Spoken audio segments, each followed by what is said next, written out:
Hello दोस्तों, सब लोग कैसे हो।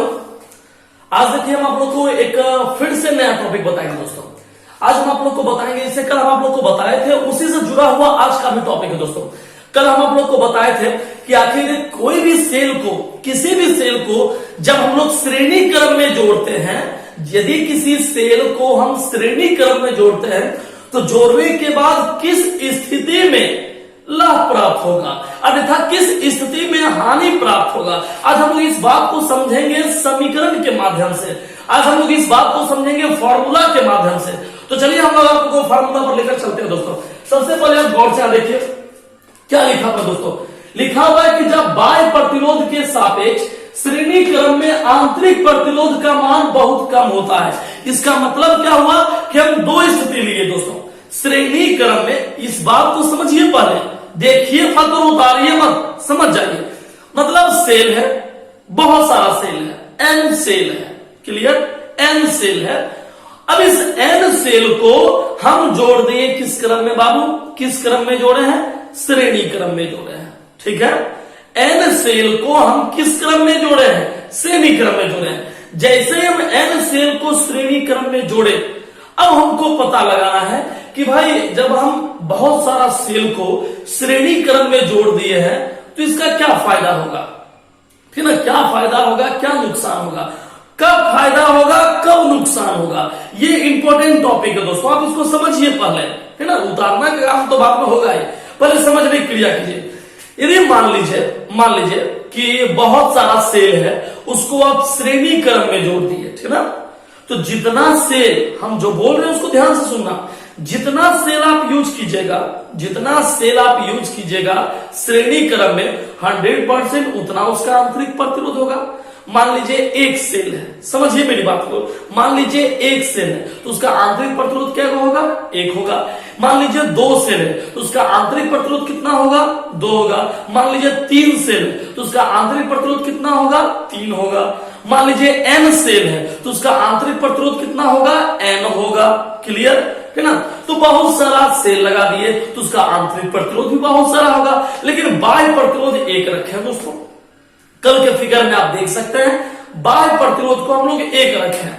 अब आप इस बात को समझिए कि जब बाह्य प्रतिरोध हम लोग एक रखे हैं, जब बाह्य प्रतिरोध हम लोग एक रखे हैं और विद्युत धारा प्रवाहित कर दिए हैं, तब एक शर्त है कि यदि बाह्य प्रतिरोध के मान को बढ़ा दिया जाए, मतलब बाहरी प्रतिरोध को हम बहुत ज्यादा कर दें, यदि ऐसा कर दें और आंतरिक प्रतिरोध को कम कर दें, तब क्या फायदा होगा। आप मेरी बात को समझिए, उसके तर्क को आप समझिए कि यदि बाह्य प्रतिरोध को हम बढ़ा दें, ठीक, बाह्य प्रतिरोध को हम बढ़ा दें, इसका मतलब क्या होगा, इसका मतलब पहले समझो। आपके घर में इन्वर्टर है ना, बैटरी है, होगा ही, इन्वर्टर है तो बैटरी भी होगा।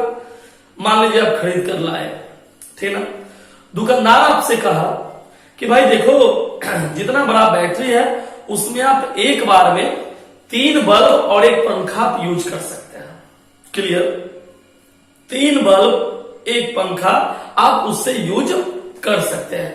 तो आप 3 बल्ब लगाए, एक पंखा लगाए, तो ये 4 चीज आप लगाए, चारों क्या हो गया, बाह्य प्रतिरोध। बैटरी के लिए सबका सब करंट लेगा, बल्ब भी करंट खींचेगा, पंखा भी करंट लेगा, कोई फ्री में तो जलेगा नहीं ना बाबू, सबको करंट चाहिए। और जो जितना करंट लेगा उतना मतलब बाह्य प्रतिरोध का काम करेगा दोस्तों, है ना। उतना इन्वर्टर से, बैटरी से उतना करंट खींचेगा, ठीक है। दुकानदार बोला आप घर लाए, ठीक ना, आप घर ले आए। घर लाने के बाद क्या हुआ कि बोला था दुकानदार 3 बल्ब एक पंखा, और आप क्या किए, 4 बल्ब 2 पंखा चला दिए। इसका मतलब दोस्तों, इसका मतलब यह हुआ कि आप बाह्य प्रतिरोध को बढ़ा दिए ना। बोला था 3 बल्ब, आप जला दिए 4 बल्ब। बोला था एक पंखा, आप जला दिए 2 पंखा, मतलब बाह्य प्रतिरोध को बढ़ा दिए। जब आप बाह्य प्रतिरोध को बढ़ा दिए तो आंतरिक प्रतिरोध का कैपेसिटी कम हो गया। लेकिन ऐसे में फायदा होता है दोस्तों, श्रेणी क्रम में ऐसे में फायदा होता है। मतलब अब आप समझ गए कि श्रेणी क्रम में यदि बाह्य प्रतिरोध का मान आंतरिक प्रतिरोध के मान से ज्यादा हो जाए, बाह्य प्रतिरोध का मान आंतरिक प्रतिरोध के मान से ज्यादा हो जाए, समझिए लाभ होगा। किस क्रम में? श्रेणी क्रम में, ठीक ना। कैसे? हम इसका फॉर्मूला लिख दिया, आप देख लीजिए। जब आंतरिक प्रतिरोध बाह्य प्रतिरोध से बहुत अधिक हो तो फॉर्मूला क्या होता है दोस्तों? आई बराबर, सीखना बस, सीखना हम कहां से ला रहे हैं इस चीज पर गौर करना। आई बराबर N E by N R plus R. सूत्र क्या होता है? आई बराबर ई बटे आर। हम जो बोले उसको समझो।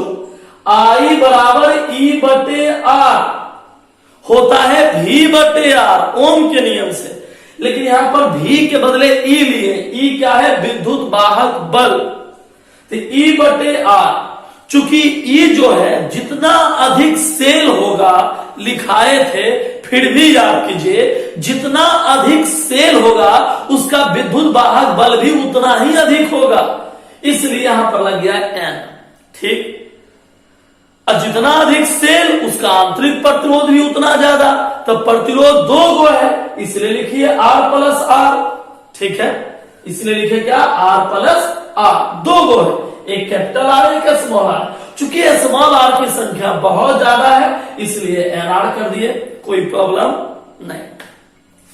अब देखिए सवाल क्या कर रहा है। सवाल कह रहा है कि स्मॉल आर का मान कम रहे और बाह्य प्रतिरोध का मान ज्यादा रहे, तो जिसका मान कम उसको हटा दिए, इसका मान कम इसको हटा दिए, सिर्फ रहने दिए इसको। ठीक है, सिर्फ किसको रहने दिए? इसको रहने दिए। या आंतरिक प्रतिरोध का मान बाह्य प्रतिरोध से बहुत अधिक हो, ठीक ना।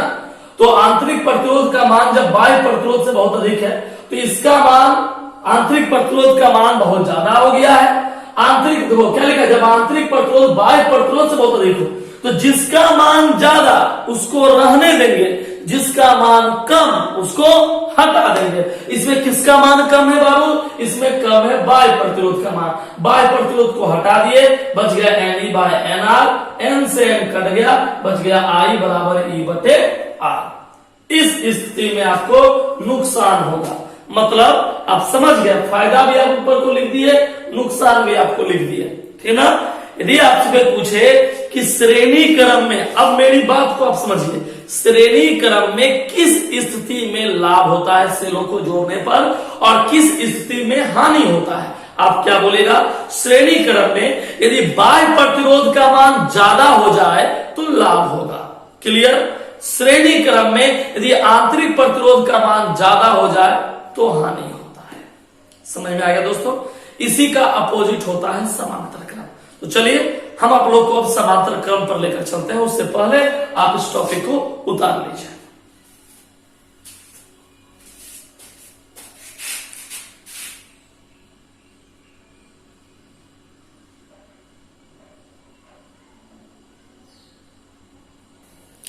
चलिए दोस्तों, तो ये सेलों का समांतर क्रम संयोजन है। तो आप लोग इस फिगर को पहले उतार लीजिए, फिर हम आपको इसका लैंग्वेज दिखा देंगे, फिर आगे बढ़ेंगे दोस्तों। तो पहले हेडिंग दीजिए, सेलों का समांतर क्रम संयोजन, कॉम्बिनेशन ऑफ पैरेलल।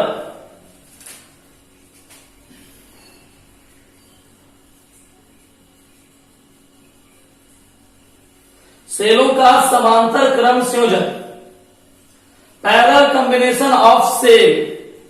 फिगर उतारिए दोस्तों।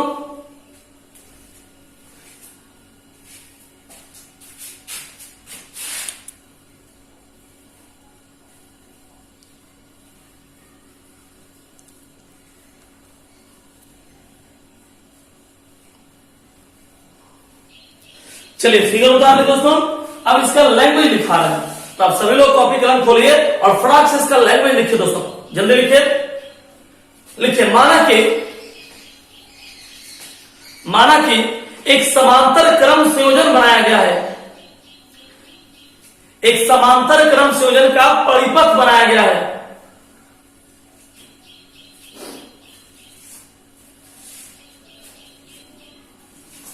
जिसमें एन सेल लगे हुए हैं, स्मॉल एन दीजिएगा, प्रत्येक सेल का विद्युत वाहक बल कैपिटल ई, प्रत्येक सेल का विद्युत वाहक बल कैपिटल ई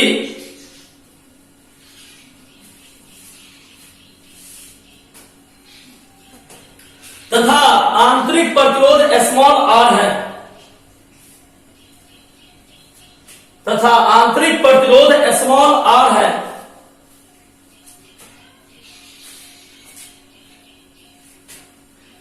इस संयोजन में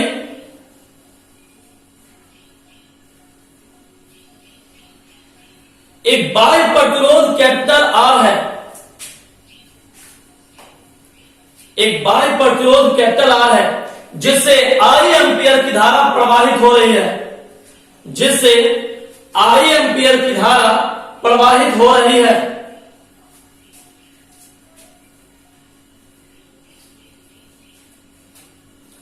पहला आपको चेंज करके, चूंकि समांतर क्रम संयोजन में विभवांतर का मान नियत होता है, चूंकि समांतर क्रम संयोजन में विभवांतर का मान नियत होता है,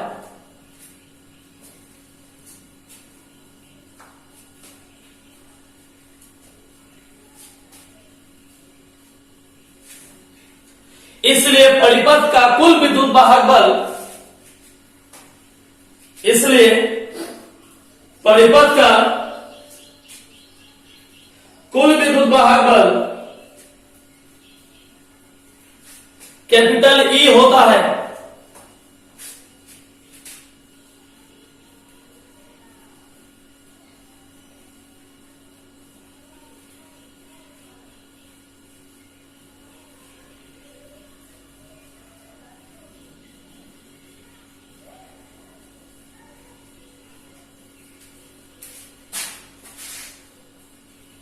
लिख लीजिए, नीचे हम लिखेगा यदि n सेलों के, यदि n सेलों के स्मॉल n सेलों के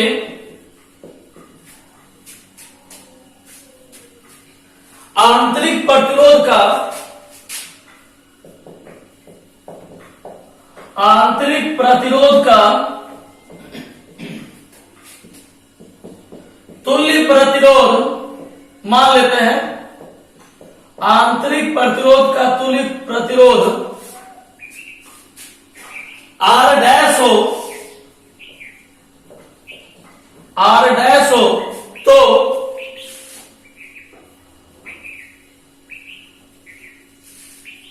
तो 1/r डैश बराबर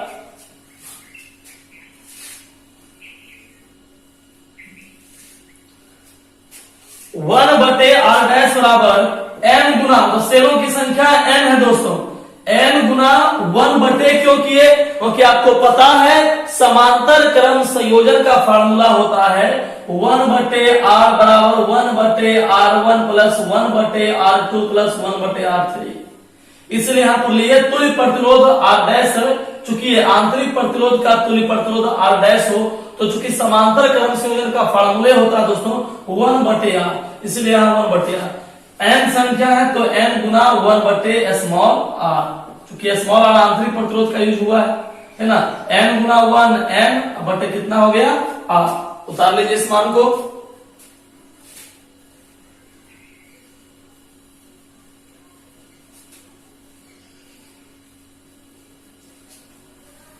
उतार लीजिए। अब देखिए परिपथ का कुल प्रतिरोध, फिर से एक बार समझ लीजिए, n सेल के आंतरिक प्रतिरोध, बहुत सारा आंतरिक प्रतिरोध है, तो आंतरिक प्रतिरोध, सब आंतरिक प्रतिरोध का एक तुल्य प्रतिरोध मान लिए, मतलब सब का एक रिजल्टेंट मान लिए, तो मान लेते हैं, कुछ भी मान लेते हैं, तो r डैश मान लिए, तो 1/r डैश बराबर n गुना 1/r, है ना, 1/r डैश ये तुल्य प्रतिरोध है, बराबर n, क्योंकि n सेल है, गुना आंतरिक प्रतिरोध 1/r है, n गुना 1 n, ये हुआ आंतरिक प्रतिरोध। अब बाह्य प्रतिरोध भी तो है ना, इसलिए लिखिए परिपथ का कुल प्रतिरोध, तो कुल प्रतिरोध का मतलब दोस्तों एक है कैपिटल आर, ठीक, एक है कैपिटल आर और एक है स्मॉल आर। तो स्मॉल आर के बदले तुल्य प्रतिरोध हम क्या माने हैं 1/r डैश। तो r जोड़ 1/r डैश बराबर कितना हो गया r। 1/r डैश का मान कितना है बाबू n/r। भिन्न का जो लघुत्तम कितना इसका एलसीएम निकालिए।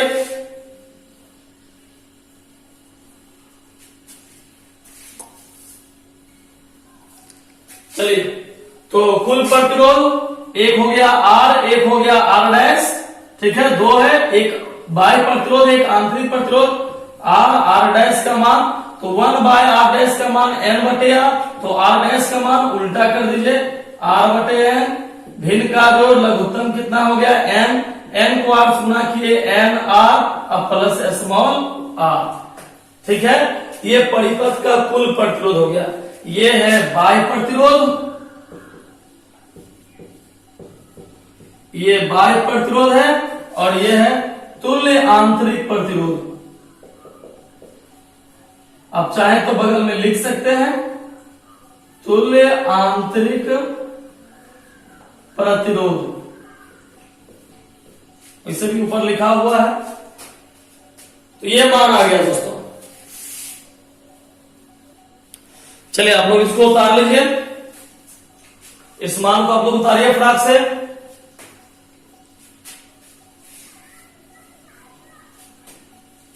सब लोग उतार लिए।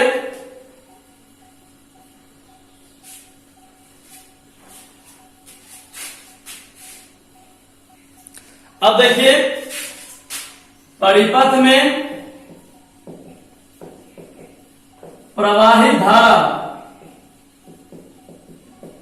I बराबर क्या होता है सूत्र I बराबर E/R।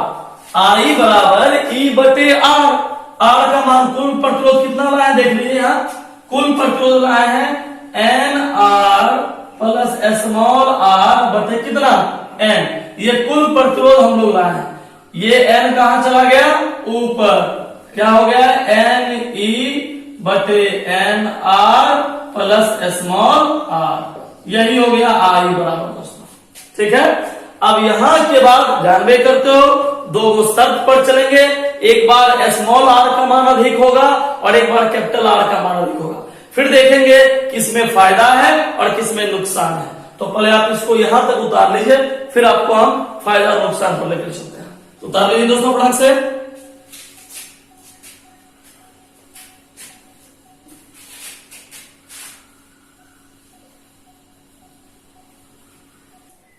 चलिए दोस्तों अब शर्त पर चलते हैं। केस 1 समझिए, इस बार फिर वही काम करना है कि आंतरिक प्रतिरोध का मान कम लेंगे और बाह्य प्रतिरोध का मान ज्यादा लेंगे और देखेंगे क्या रिजल्ट मिलता है। तो देखिए स्मॉलर देन कैपिटल R। यदि आंतरिक प्रतिरोध बाह्य प्रतिरोध से बहुत कम हो तो देखिए सूत्र क्या होता है, अपना है I बराबर NE/NR प्लस स्मॉल r, ठीक है। अब आप देखिए आंतरिक प्रतिरोध का मान बहुत कम है, इस टॉपिक को समझने की जरूरत है दोस्तों।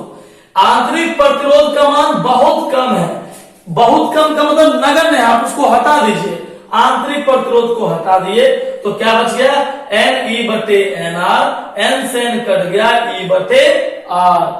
E/R।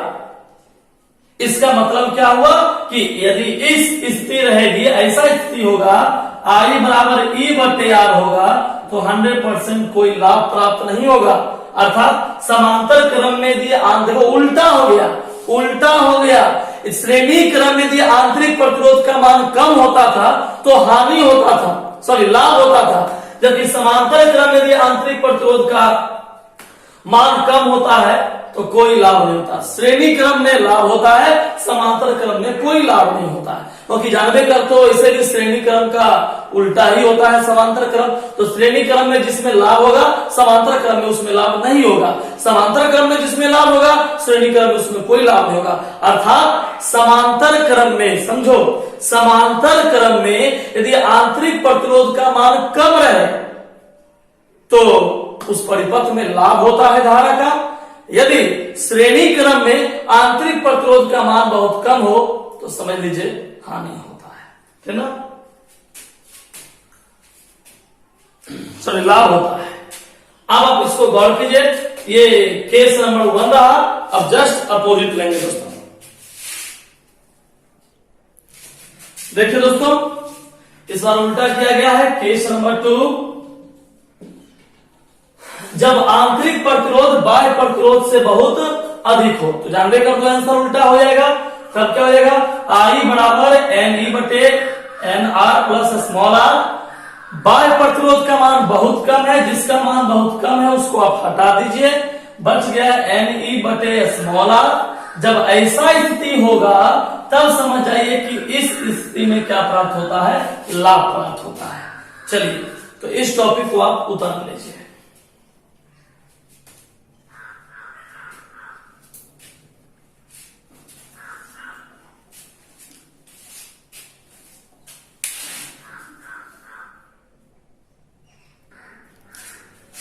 चलिए दोस्तों, तो अब इस टॉपिक को तो आप उतार लिए, लेकिन हाँ ये आप एक चीज पर गौर किए होंगे, बहुत ही इंपॉर्टेंट टॉपिक और बहुत विद्यार्थी को समझ से परे भी चला जाता है। ये टॉपिक बहुत ही नॉलेजेबल चैप्टर है दोस्तों, ये एक बहुत नॉलेज देने वाला चैप्टर है।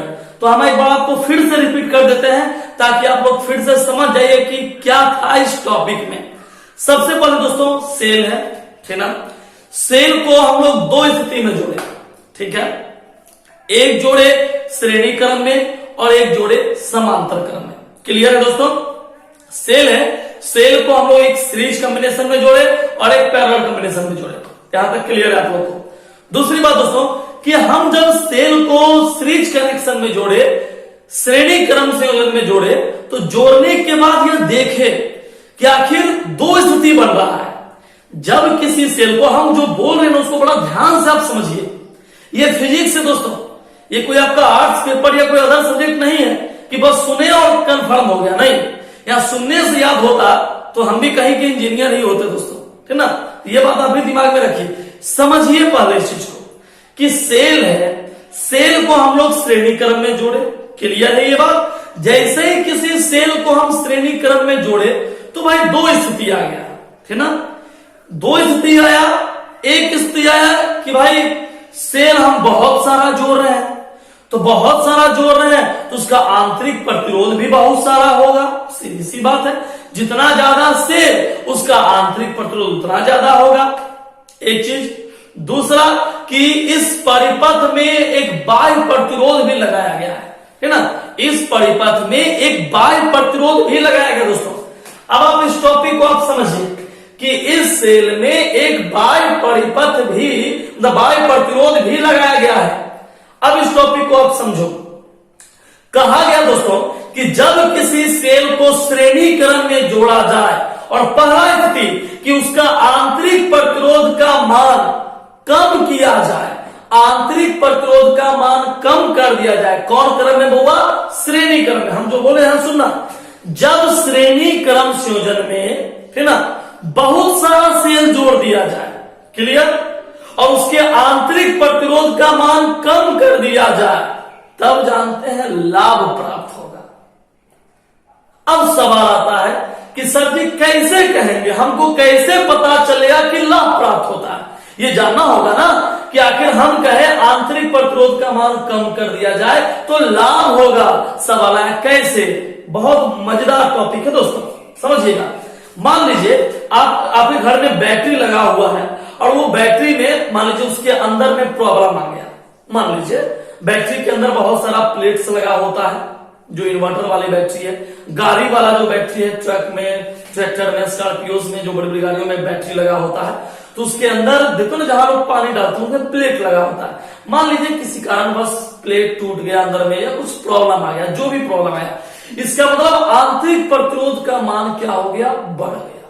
समझिएगा, आंतरिक प्रतिरोध बढ़ गया क्योंकि अंदर में प्रॉब्लम आ गया है। जब अंदर में प्रॉब्लम आ गया है तो खुद सोचो ना, जब अंदर में प्रॉब्लम आ गया है, अब आप स्विच ऑन किए, करंट आएगा, लेकिन अंदर का प्रॉब्लम ज्यादा है, अंदर का प्रॉब्लम बढ़ गया है, तो वो करंट को क्या करेगा, वो प्रॉब्लम बढ़ने ही नहीं देगा, वो प्रॉब्लम करंट को रोकेगा।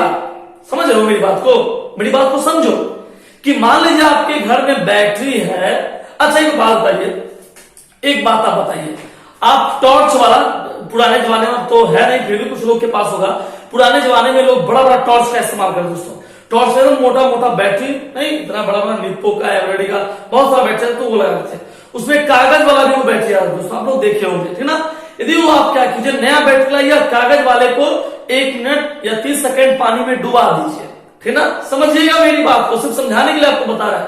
पानी में डुबा दीजिए, डुबाने के बाद उसको निकालिए और फिर टॉर्च में डालिए और बताइए कि यदि आपका टॉर्च जल भी गया तो क्या उतना ही जितना रोशनी पहले देता नया में, क्या उतना रोशनी देगा? नहीं देगा। क्या हो गया? क्या हो गया?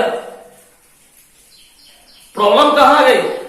प्रॉब्लम आ गया कि उस बैटरी के अंदर का जो प्रतिरोध था दोस्तों, उसको आपने बढ़ा दिया पानी देकर। पानी गया अंदर बैटरी के, पानी अंदर गया तो बहुत सारा केमिकल जो है, विद्युत अपघटन जो होता है, रासायनिक घोल जो होता है, उसमें चेंजिंग आने लगा पानी की वजह से। वो क्या किया, जो जैसे आप टॉर्च में बैटरी लगाया, उसको ऑन किए, ऑन करते ही क्या हुआ कि आंतरिक प्रतिरोध को आप बढ़ा दिए, आंतरिक प्रतिरोध बढ़ गया। अब करंट जाने की कोशिश करेगा, नहीं जा पाएगा, बहुत समय लेगा। इसलिए जो टॉर्च को आपको हाई वोल्टेज में जलना चाहिए वो लो हो जाएगा। अब आप समझ गए, अब आप समझ गए कि आंतरिक प्रतिरोध कैसे बढ़ जाता है। सेम कंडीशन किसी सेल में या इन्वर्टर वाली बैटरी में यदि अंदर में कुछ प्रॉब्लम आ जाए तो आप खुद सोचो ना दोस्त, अंदर में प्रॉब्लम आ जाए, जैसे मान लीजिए कि कोई आपको मारने के लिए आया है, समझिएगा मेरी बात को, कोई आपको मारने के लिए आया, आप भी तैयार होकर जा रहे हैं मारने के लिए, लेकिन क्या हुआ कि आप जा तो रहे लेकिन आपके अंदर में फीवर है, आपको बहुत तेज बुखार है दोस्तों, आपको फीवर है, आपका तबियत बहुत जोर से खराब है, क्या आप लड़ पाओगे? नहीं, क्योंकि आपका अंदर का ताकत पहले से खत्म है। आप क्या बाहर जाके लीजिएगा? सीधी सी बात दोस्तों कि बैटरी के अंदर का इंटरनल जो रेसिस्टेंस होता है वो बढ़ गया। अब करंट अंदर से बाहर आए नहीं करेगा दोस्तों। जब करंट अंदर से बाहर आएगा नहीं तो आप 4 बल्ब लगाइए या 2 बल्ब लगाइए या पूरा घरे को जलाइए, कोई इफेक्ट पड़ेगा? क्योंकि अंदर से करंट जितना आना चाहिए उतना तो नहीं आ रहा है। इसका मतलब कि श्रेणी क्रम संयोजन में यदि आप आंतरिक प्रतिरोध को बढ़ा दीजिएगा तो नुकसान होगा, आंतरिक प्रतिरोध कम रहेगा तो फायदा रहेगा। ठीक, समझ गए बात? अब हमको लगता है कि आप सभी लोगों को मेरी बात समझ में आ चुकी होगी। ऊपर से समीकरण भी आपके पास है, समीकरण के माध्यम से भी आप दिखा सकते हैं, ठीक ना दोस्तों। लेकिन हाँ, मेन टॉपिक था इसको समझना, इसके लैंग्वेज को समझना, वो अब आप लोग समझ चुके हैं कि श्रेणी क्रम संयोजन में धारा प्रतिरोध का मान, बाह्य प्रतिरोध का मान अधिक रहेगा तो लाभ रहेगा, और बाह्य प्रतिरोध का मान कम रहेगा तो नुकसान होगा। Just opposite parallel combination.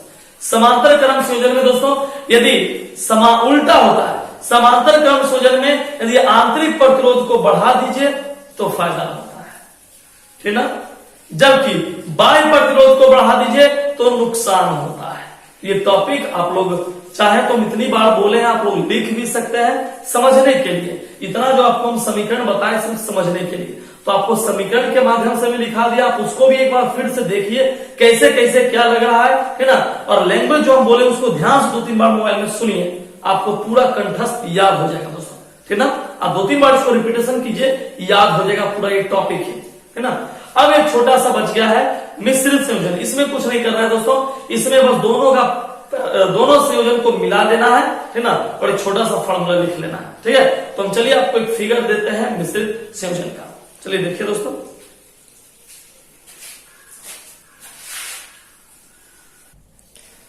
चलिए दोस्तों, ये सेलों का मिश्रित संयोजन है, वैसे ज्यादा आपके लिए इंपॉर्टेंट नहीं है क्योंकि इसमें श्रेणीकरण भी है, समांतर क्रम भी। लेकिन हाँ, आपके लिए ये जानना जरूरी है कि इसका फिगर आखिर कैसा बनता होगा, इसका फॉर्मूला आखिर क्या होता होगा, इसका मान क्या होता होगा।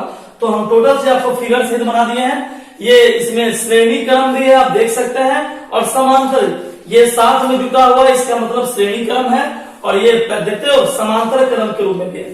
तो ये सब का सब श्रेणी क्रम है, और ऊपर से नीचे देखिए तो समांतर क्रम है। तो रो और कॉलम के हिसाब से देखिए तो ये श्रेणी क्रम और समांतर क्रम है।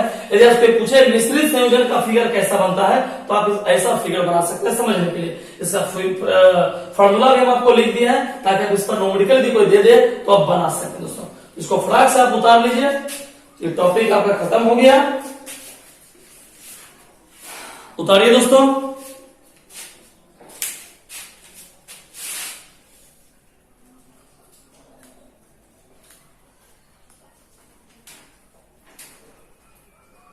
केमिस्ट्री में चैप्टर 2 पढ़ाई।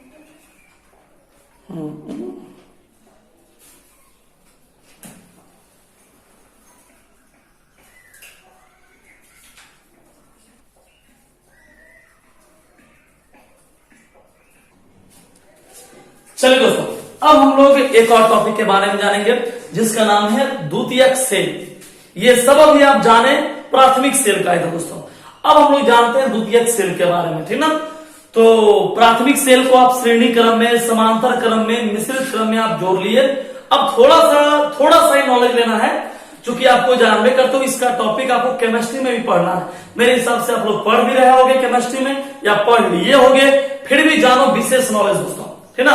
वैसे सेल चाहे फिजिक्स का हो या केमिस्ट्री का हो, साइंस का ही पार्ट है दोस्तों, कोई अलग अलग टॉपिक नहीं पढ़ना है। बस अपने आप नॉलेज के लिए कुछ विशेष नॉलेज आप लीजिए। जैसे इसमें हम लोग को पढ़ना दोस्तों द्वितीयक सेल। पहले जानो दोस्तों इसको द्वितीयक क्यों बोलते हैं, इसका नाम द्वितीयक क्यों पड़ा, है ना। आखिर इसका खासियत क्या है, तो परिभाषा हम लोग जानते हैं। परिभाषा हम लोग जानते हैं, क्या परिभाषा हम लोग जानते हैं? परिभाषा हम लोग जानते हैं कि ऐसा सेल जो विद्युत ऊर्जा को रासायनिक ऊर्जा में परिवर्तित कर देता है। ऐसा सेल जो विद्युत ऊर्जा को रासायनिक ऊर्जा में परिवर्तित कर देता है, उसे हम लोग द्वितीयक सेल कहते हैं। लेकिन दोस्तों ये बात याद रखिएगा, है ना, ये बात याद रखिएगा कि ये सेल दोनों काम करता है ना।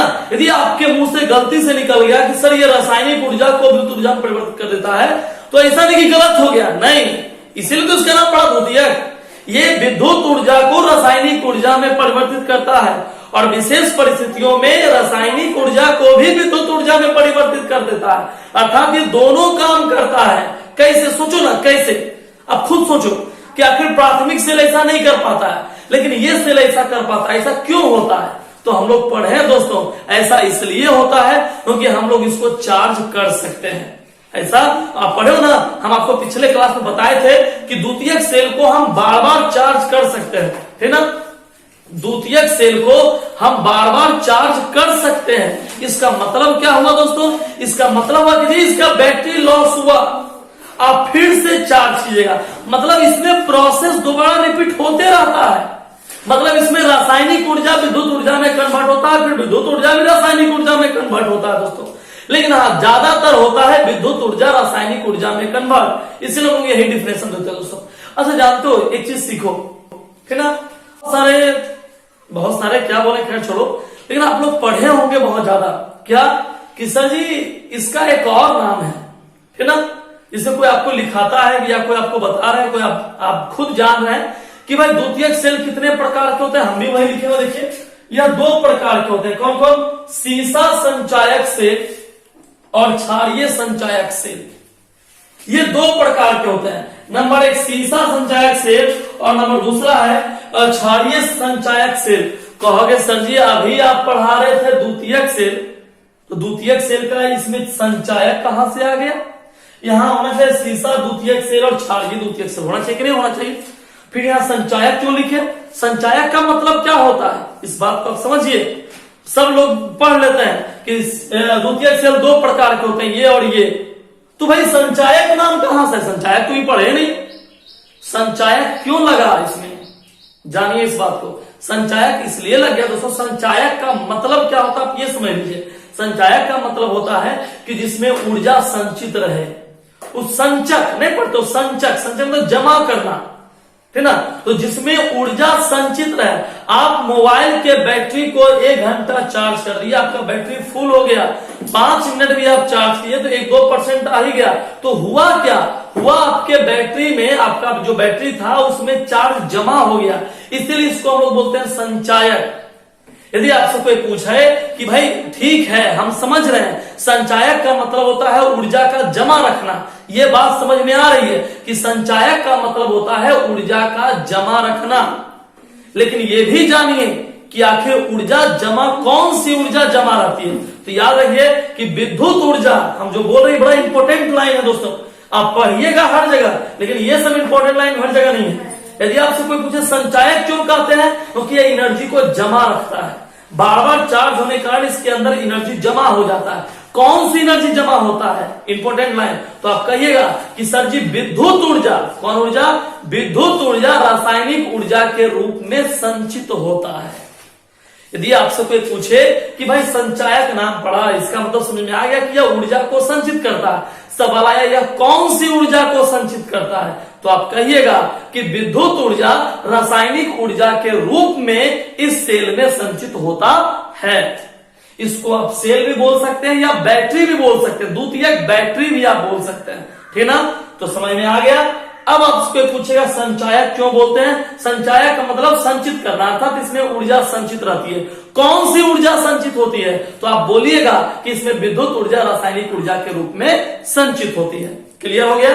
दूसरा चीज है दोस्तों कि सीसा संचायक सेल और क्षारीय संचायक सेल, इसका दो पार्ट है दोस्तों। ये तो जान लीजिए कि सीसा संचायक सेल बनाया था किसने, ये इंपॉर्टेंट चीज है।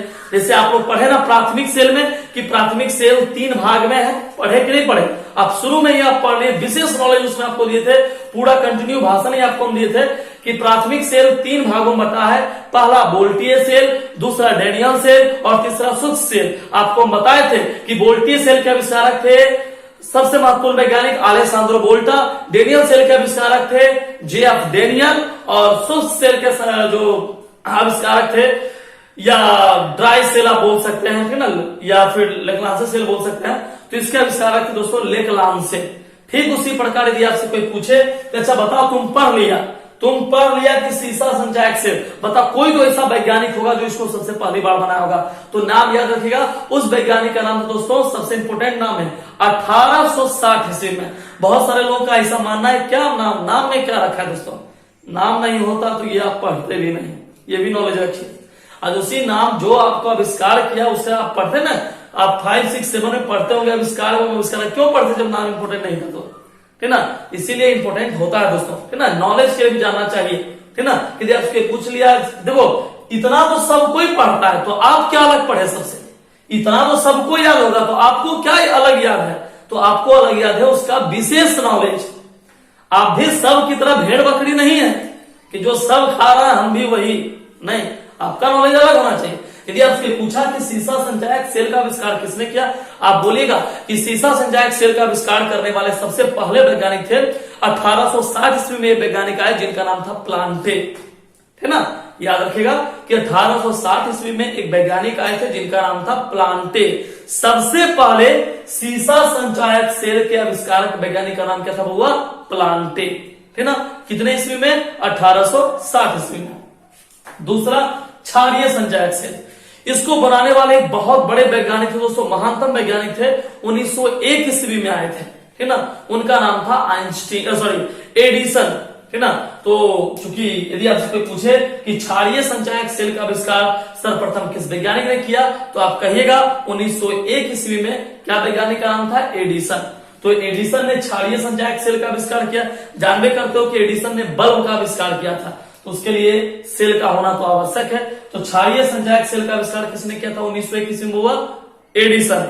और सीसा संचायक सेल का आविष्कार किसने किया था, प्लांटे। कितना ईस्वी में, 1860 ईस्वी में। तो खैर अब आप में से बहुत सारे विद्यार्थी हमको ऑब्जेक्टिव का आंसर भेज चुके हैं, है ना, जो हम आप लोग को ऑब्जेक्टिव 22 क्वेश्चन का बनाने के लिए दिए थे। कुछ क्वेश्चन से अगर नहीं दिखाई पड़ा होगा, वैसे आज हम आप लोग को उसका आंसर सीट भेज देंगे, है ना, आप लोग उससे मिला लीजिएगा, ठीक है। और साथ ही साथ हम आपको नया ऑब्जेक्टिव क्वेश्चन देंगे, है ना। और आज हम आप लोग को कोशिश करेंगे शॉर्ट क्वेश्चन भी देने का, ताकि आप लोग बनाइएगा, जो नहीं बनेगा हम उसको डिलीट करेंगे, ठीक है।